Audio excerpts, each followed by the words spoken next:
안녕하세요. 김성순 TV입니다. 중국 정치 외교 쉬운 6번째는 리커창 의문사 시리즈 4번째로 리커창 혼수 상태로 긴급 후송된 중의학 전문 상해 서광의원에서는 무슨 일이 있었나 편을 준비했습니다. 리커창이 사망했다고 중공 당국이 발표한 10월 27일 이후 5일이 지난 10월 31일 초기에 수많은 의혹을 확인할 수 있는 사실과 함께 또 다른 의혹들이 계속해서 쏟아지고 있습니다.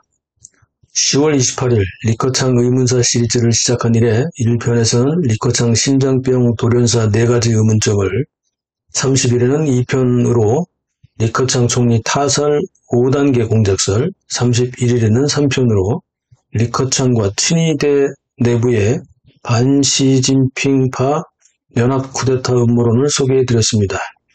이번 리커창 의문사 4번째는 리커창이 혼수 상태로 왜 긴급 후송된 곳이 중의학 전문인 상해 서광의원이고 여기에서는 무슨 일이 있었는지를 소개합니다.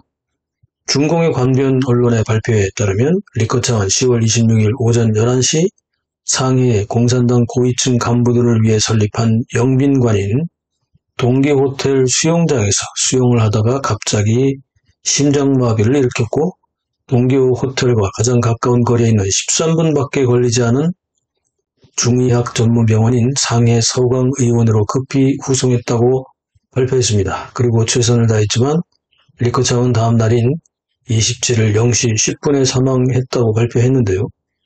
이미 리커창 의문사 시리즈 앞편에서 말씀드렸듯이 상해에는 중국에서 심장병 전문병원 전국 3위로 유명한 상해 중산의원이 동계호텔과 23분에서 돌아가는 길을 택한다 해도 30분이면 도착할 수 있는 거리에 있었는데 왜 하필이면 심장병 치료에 별로 효과가 없는 중의학 전문병원으로 리커창을 후송했을까요?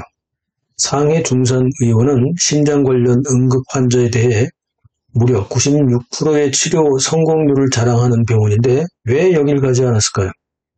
상해 중산의원 이외에도 상해에서 유명한 심장병 전문 병원인 화산의원이나 서금의원이 있었지만 갑작스러운 심장마비를 제대로 치료할 수 없는 중의학 전문 병원인 상해 서광의원으로 리커창을 후송한 것부터가 이미 의료살인의 고의성이 있었다고 봐야 한다는 의견을 말씀드렸습니다. 이건 누가 봐도 의심할 수밖에 없죠. 게다가 리커창 전 총리는 국가급 지도자로 퇴임 이후에도 의료 건강을 포함해서 모든 의전에서 최고의 대우를 받아야 하는 인물인데 말입니다. 이해할 수 없는 일이죠. 도대체 갑자기 발생한 심장마비를 치료할 수 있는 설비나 의사도 없는 상해 서광의원에서는 그렇다면 무슨 일이 있었는지가 저는 물론이고 많은 사람들이 궁금해하지 않을 수 없습니다. 그렇지 않습니까?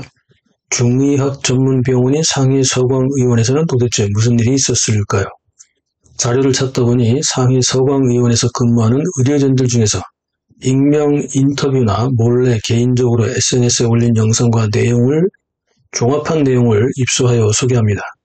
이 내용에는 상해 서광의원 의료진들조차 리커창이 후송한 이후 당황해야 하는 내용을 포함해서 이번 리커창 전 총리의 사망이 단순한 자연사가 아니라는 의혹을 더욱 강하게 의심할 수밖에 없는 내용들이 들어있습니다. 일단 상해 서광의원의 의료진 중에서 당시의 일을 몰래 찍은 사진과 영상자료 그리고 설명자료를 먼저 함께 보시죠. 이후 다시 보충 설명을 추가하겠습니다.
그런데 새로운 의문이 생겼습니다. 리커창은 왜 상해 동교 호텔에 갔을까요?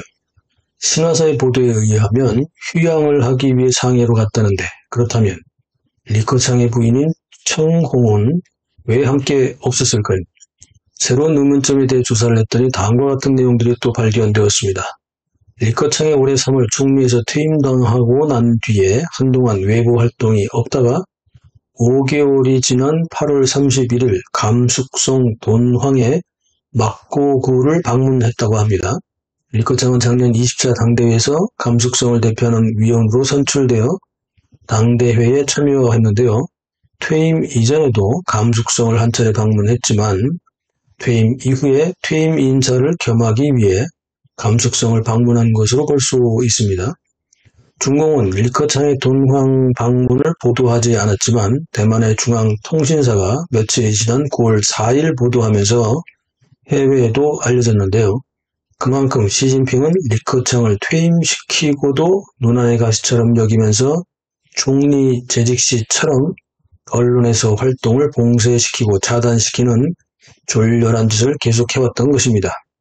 그런데 리커창이 갑자기 사망한 이후에 리커창의 지인들이 SNS나 주변에 알리면서 새롭게 등장한 사실이 있습니다. 리커창은 지난 8월 31일 감숙성 돈황 지역을 방문한 이후 주변 사람들과 연락이 두절 상태였다는 겁니다. 특히 안휘성 합비시에 있던 지인들은 리커창이 총리 퇴임 이후 추석 전에 적당한 시점을 골라 고향을 방문하겠다고 연락이 왔었다고 합니다. 이후에 리커창이 감숙성 돈황 지역을 방문한 뒤에 안휘성으로 가겠다는 연락을 받았으나 오지 않았고 연락이 두절된 상태에서 리커창의 돌연사 소식을 뉴스로 들었다는 건데요.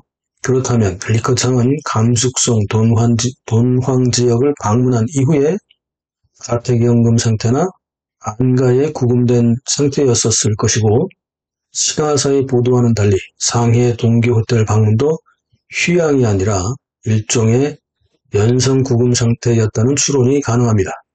리커창은 왜 상해로 갔을까요? 게다가 휴양이었다면요. 리커창의 부인인 청홍은 왜 함께 상해 동교 호텔에 있지 않았을까요? 리커창 의문사 시리즈 5번째 방송은 리커창 타살설 4가지 정황적 증거편을 준비합니다. 역시 많이 기대해 주시기 바랍니다. 이번 영상 어떻게 보셨나요? 댓글에 남겨주시죠.